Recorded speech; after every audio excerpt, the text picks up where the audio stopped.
45 seconds. 4, 3, 2, 1. We're on. In traditional times, there was no borders. You allowed to go across to your families on the other side of the border. Just follow that connection and follow those song lines. Well, as the title of it, IDA, it's Indigenous Desert Alliance. People are still going out there. We're working out on the desert. And it takes us back to country because we all come from the desert. It connects us. The desert's the most intact landscape we have in Australia, and it covers, almost 2/3 of our continent. But what makes it most important is that you still have people who have grown up on the land, who have inherited the traditions from, centuries and centuries and centuries of refining practice to look after the country in the way that it needs to be looked after. And the people who are doing that at the moment are Desert Rangers. They're the ones that are going to look after it. They're the ones going to take the next generation through. Without these knowledges, you're going to lose everything. Where I'm from, out Yilka Way, we connect, with the next mob next to us and the next mob next to us, and I think it's something we've been doing for a long time. And I think that's where IDA is like, there's a lot of people connecting over for, forever, and just wanting to support that. We run conferences and activities, events and projects for and with our members who are all desert land managers.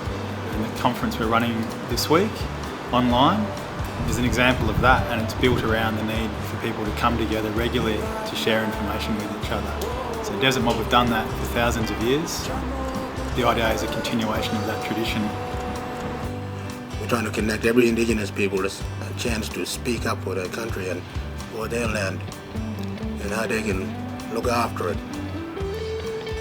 There's life out there. People think there's a desert. Until you go out there and, people will take you out there on their land and they'll show you. And give you respect.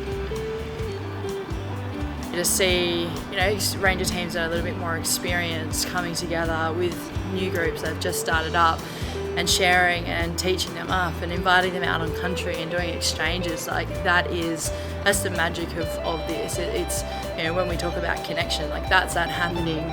Healthy country, healthy people, and so being able to share that knowledge across groups is really powerful. You should leave all the mobiles, you leave all the equipment behind, and you connect back with the country. The country is a healing place. You go back out on country, it heals you. You're too long in the cities, too long in towns. If you go back out of the country, it brings something back to you, and you'll feel it. The future that I'd like to see is a healthy country out in the desert, and healthy people. To go back to spend time on our healthy country, because everything will be there, bush tucker, bush medicine. Everything will be healthy. Desert is something. It's not just a desert that people have understanding of. It's something more. There is life out there.